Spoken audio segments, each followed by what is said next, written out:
আসসালামু আলাইকুম। আজকে আমরা দেখব মিডলওয়্যার সম্পর্কে। মিডলওয়্যার একটি মেকানিজম প্রোভাইড করে যা আপনার অ্যাপ্লিকেশনে কোনো এইচটিটিপি রিকোয়েস্ট প্রবেশ করার আগে ফিল্টার করে নেয়। মনে করুন কোনো ইউজার আপনার অ্যাপ্লিকেশনে রিকোয়েস্ট করছে। এখন আপনি চেক করতে চাচ্ছেন ইউজার অথেন্টিকেটেড কিনা। যদি ইউজার অথেন্টিকেটেড না হয় তাহলে ইউজারকে লগ ইন স্ক্রিন দেখানো হবে। আর যদি ইউজার অথেন্টিকেটেড হয় তাহলে তার রিকোয়েস্ট অনুযায়ী কাজ করতে দিবে। লারাভেল ফ্রেমওয়ার্কে বেশ কিছু মিডলওয়্যার আছে, যেমন authenticate middleware, session middleware, CSR protection middleware ইত্যাদি।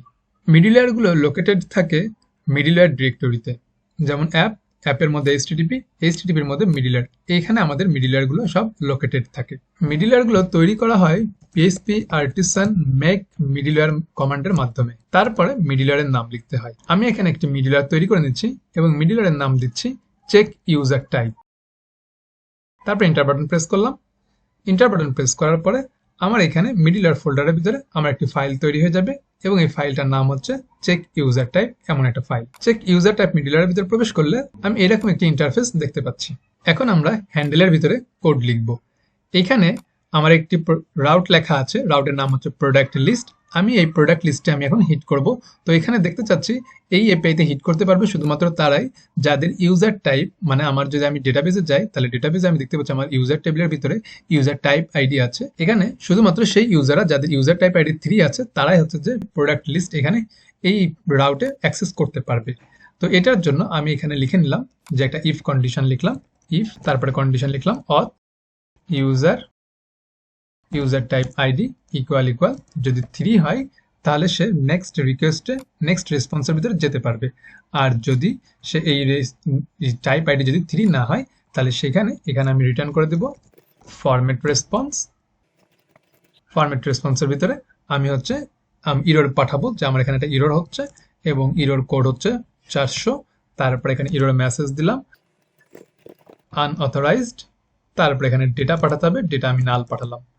তো এইখানে আমি যে ফরম্যাট রেসপন্স যে ফাংশনটা লিখতেছি এটা হচ্ছে আমার নিজের কাস্টমাইজ করা, নিজের তৈরি করা একটা ফাংশন। তো এই ফাংশনের মাধ্যমে আমি হচ্ছে যে জেসন রেসপন্স পাঠাচ্ছি। তো এর জন্য এই রেসপন্স আমি যেভাবে রেসপন্সটাকে সাজিয়ে নিয়েছি যে ফার্স্টে আমার ইরর, তারপর থাকবে আমার কোড, মেসেজ, ডেটা, সেইভাবে আমার এই ডেটাটা পাচ্ছি এখান থেকে। তো এইটা হচ্ছে যে আমার নিজের তৈরি করা একটা ফাংশন। আমাদের এই মিডলওয়্যারটি তৈরি করা হয়ে গেছে। এখন আমরা এই মিডলওয়্যারটাকে ইউজ করব। যেহেতু আমাদের মিডলওয়্যারের নাম চেক ইউজার টাইপ, তো আমরা এটাকে কপি করে নিলাম। কপি করে নেওয়ার পরে আমরা এখানে এই রাউটের ভিতরে এটাকে ইউজ করব। তাহলে এখানে আমাদেরকে যেভাবে ইউজ করতে হবে তা হচ্ছে যে মিডলওয়্যার মেথডের মাধ্যমে। তো মিডলওয়্যার মেথড লিখলাম, লেখার পরে তারপরে হচ্ছে যে চেক ইউজার টাইপ ক্লাসটা লিখলাম, তারপরে এখানে ক্লাস কথাটা ইনপুট দিলাম। ইনপুট দেওয়ার পর তারপর আমরা এটাকে ইম্পোর্ট করে নিব। ইম্পোর্ট করে নিলাম, এখানে রাইট বাটন ক্লিক করে ইম্পোর্টে ক্লিক করলে এটা আমার ইম্পোর্ট হয়ে গেলাম। যদি একটু উপরে আসি, উপরে আসলে আমি এখানে দেখতে পাচ্ছি যে আমার এটা চেক ইউজার টাইপ এটা ইম্পোর্ট হয়ে গেছে। এখন আমরা এটা পোস্টম্যান দিয়ে চেক করব। পোস্টম্যানে আমি হচ্ছে এখানে প্রোডাক্ট লিস্ট লিখেছি, লেখার পর আমি যদি এখানে সেন্ড বাটনে ক্লিক করি তাহলে আমি রেসপন্সগুলো দেখতে পাচ্ছি। কারণ এখানে আমি যে কোডটা লিখেছিলাম সেই কোডে লেখা ছিল যে মিডলওয়্যারের মাধ্যমে যে ইউজার টাইপ আইডি যদি আমার 3 হয় তাহলে আমার হচ্ছে যে এই রেসপন্সটা আমি যে ডেটাগুলো দেখতে চাচ্ছি সেই ডেটাগুলো যেন আমি দেখতে পারি।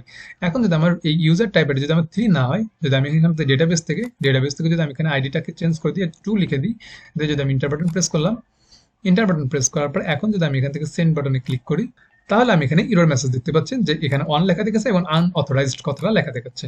তো এখন আমি যদি এখানে আমার ইউজারের যে রেসপন্সটা আমি পাঠাচ্ছিলাম এখানে আনঅথরাইজড ইউজার যদি লিখে দিই তাহলে সেক্ষেত্রে এখন যদি আমি সেন্ড বাটনে ক্লিক করি তাহলে সেন্ড বাটনে ক্লিক করলে আমার এখানে দেখাবে আনঅথরাইজড ইউজার। তো এইভাবে আমরা হচ্ছে যে মিডলওয়্যারকে ইউজ করতে পারি।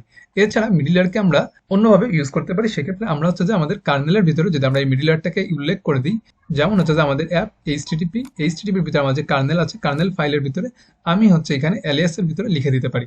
তো এখানে আমি একটা নাম লিখে দিলাম যে এইটা আমার হচ্ছে যে মিডলওয়্যার এলিয়াস, এই এলিয়াসেস এর ভিতরে আমার এটা লিখতে হবে। তো আমি এখানে নাম লিখে দিলাম চেক ইউজার টাইপ, এই নামটা দিলাম এবং হচ্ছে যে এখানে আমি ক্লাসের কথাটা লিখে দিলাম যে আমার এইটা এই এলিয়াসে পাবে।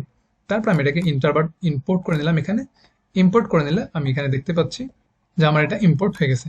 এখন আমরা এখানে যে ক্লাসের নামটা লিখেছিলাম আমরা এখানে ক্লাসের নাম না লিখে আমরা হচ্ছে যে এলিয়াস ইউজ করেছি সেই এলিয়াসের মাধ্যমে এটাকে ইউজ করতে পারি। তো এখানে আমরা এইটা যদি আমরা লিখে দিই চেক ইউজার টাইপ তাহলে আমরা সেভাবে এটাকে ইউজ করতে পারি। এখন আর আমরা ক্লাসটাকে উল্লেখ করলাম না, আমরা এখন এলিয়াসের মাধ্যমে এটা ইউজ করছি। তো এটা আমাদের বোঝার উপায় হচ্ছে আমি যদি আমার এখান থেকে ইউজারের যে মেসেজটা আছে যে আনঅথরাইজ, এইখান থেকে আমি এটাকে ইউজারটাকে মুছে দিলাম। মুছে দেওয়ার পর যদি আমি আবার এটাকে হিট করি, সেন্ড বাটনে ক্লিক করলাম, তাহলে আমি দেখতে পাচ্ছি যে আমার এলিয়াসের মাধ্যমে এটা কাজ হচ্ছে। তো এই হচ্ছে আমাদের মিডলওয়্যারের বেসিক পার্ট। এরপর আমরা দেখবো অ্যাডভান্স টাইপের কাজগুলো। তো আজকে পর্যন্তই। Thank you for watching this video. আল্লাহ হাফিজ।